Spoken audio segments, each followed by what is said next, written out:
What's up, Baby Micro B-Day? Today we're going over taxes, so let's talk about that. Let's get down to it. First example I have drawn up on this whiteboard here is they're equally elastic curves, and I'm going to show you something with equally elastic curves. So, as you can see, before the price equilibrium and quantity equilibrium, so the equilibrium point was right here. Let me get a pencil. Right here. So now, Big Brother comes in, and he's going to put a tax on Mizuno, right? The tax on Mizuno is right here.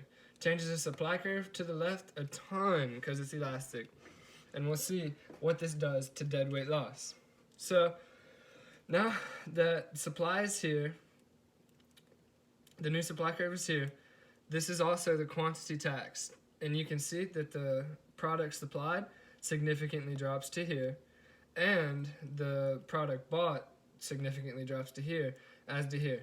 And what this gives us is deadweight loss. Deadweight loss kills business. Deadweight loss means people who used to be able to supply and buy aren't supplying and buying, so now people break their clubs. Psh, you actually thought I was going to do that. Back to the graph now. So, what does this do to consumer surplus and producer surplus?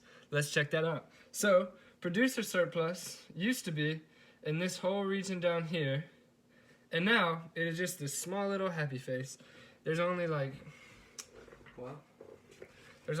3 Mizuno golf guys like, hey, I can still sell you my club here.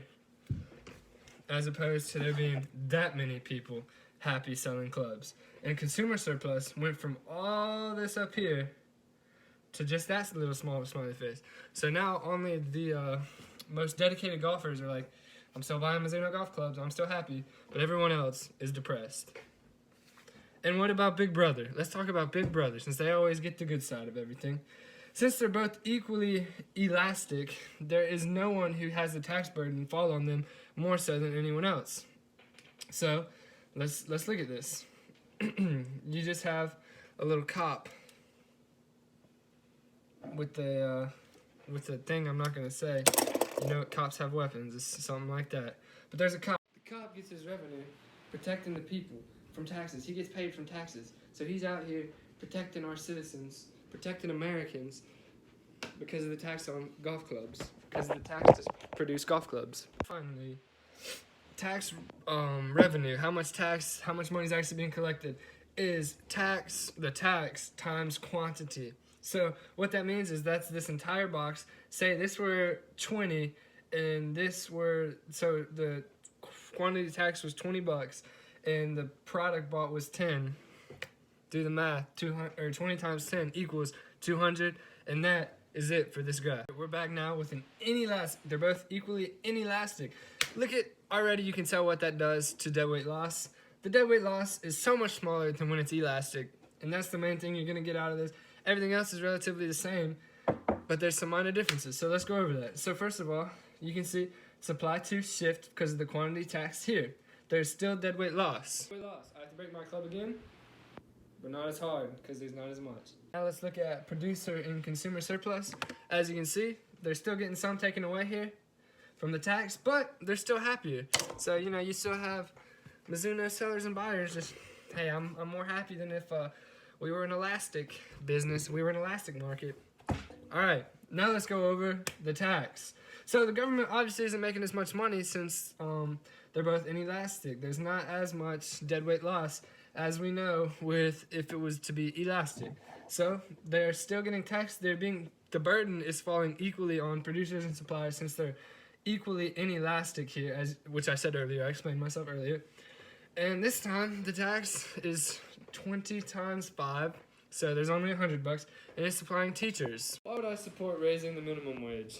Is it because robots would take over and take away those non-important jobs? Think about this and get back to me. Is it because people would be getting more money? No! Alright, now we have a new graph. As we can see, I drew this one. The demand curve is super elastic, and the supply curve is relatively inelastic. So, we're going to go over the first thing as we always have, and that is deadweight loss. As you can see, there's still deadweight loss. Not as much as it would be if it was elastic, but still a considerable amount. Deadweight loss means markets loss, means people aren't buying and selling. It means there's still broken golf clubs. Gotta be kidding. Now let's look at surplus from. This is like a surplus. As you can see, consumer surplus is very, very tiny up in the top. You might not even be able to see it from way back there. If I bring you up close, maybe. There's a little smiley face. Yep, a little smiley face. People are happy. A little bit of people are happy. And at the bottom here, there's a smiley face as well. Producer surplus.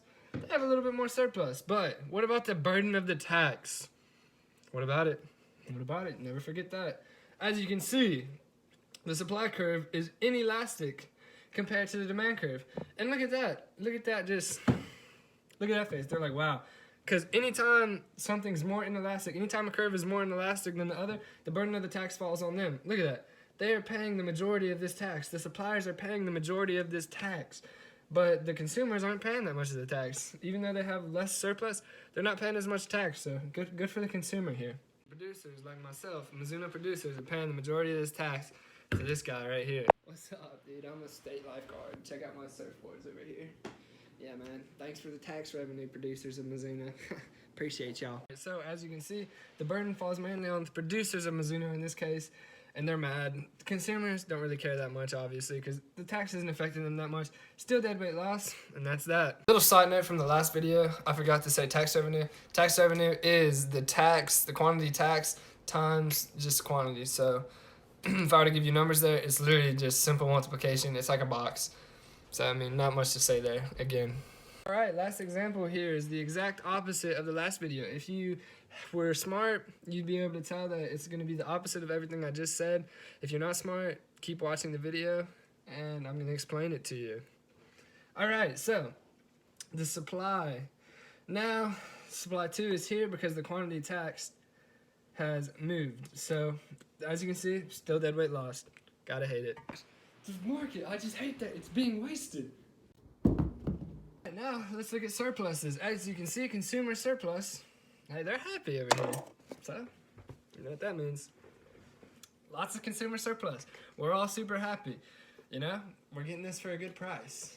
It is worth it to me. Alright, and producer surplus, very small down there. Super small, actually, because of the way I do the math. But there's still a little bit of producer surplus, not as much, so you maybe have one or two Mizuno suppliers smiling still, like, hey, take my club, you know what I mean? Alright, and now let's go over tax revenue. Or not tax revenue, but the tax. Who's the burden of the tax fall on? You got it. It falls on the producers, and that is because they're more inelastic, and you can see that from this space here. Oh yeah, dang, you have to pay the majority of this tax. Thanks, big brother. And this small little sliver down here, can't even draw in there because it's so small. That's what the producers are paying in tax. So, you know, they're not too upset by it. They're not too upset by it at all. Tax revenue, once again, the quantity tax times the product bought minus the product sold is another way to say the quantity. Tax times quantity, people. That's all you need to know for tax revenue every time. 2 times 2, 4. That'd be the tax revenue. All right, last thing. There's 2 general rules, and that is that inelastic, whichever curve supply demand is more inelastic, is going to have the burden of the tax is going to fall on it more so. And elastic market, so if something's super elastic, an elastic market is always going to have more deadweight loss, and that's that. All right, that's taxes for you. As you can see, taxes are a lose-lose situation always. We hate taxes, but on the bright side, you can still go out, buy yourself a Mizuno golf club, go to the range, go to the course, hit bombs, just like my friend Billy Bomb.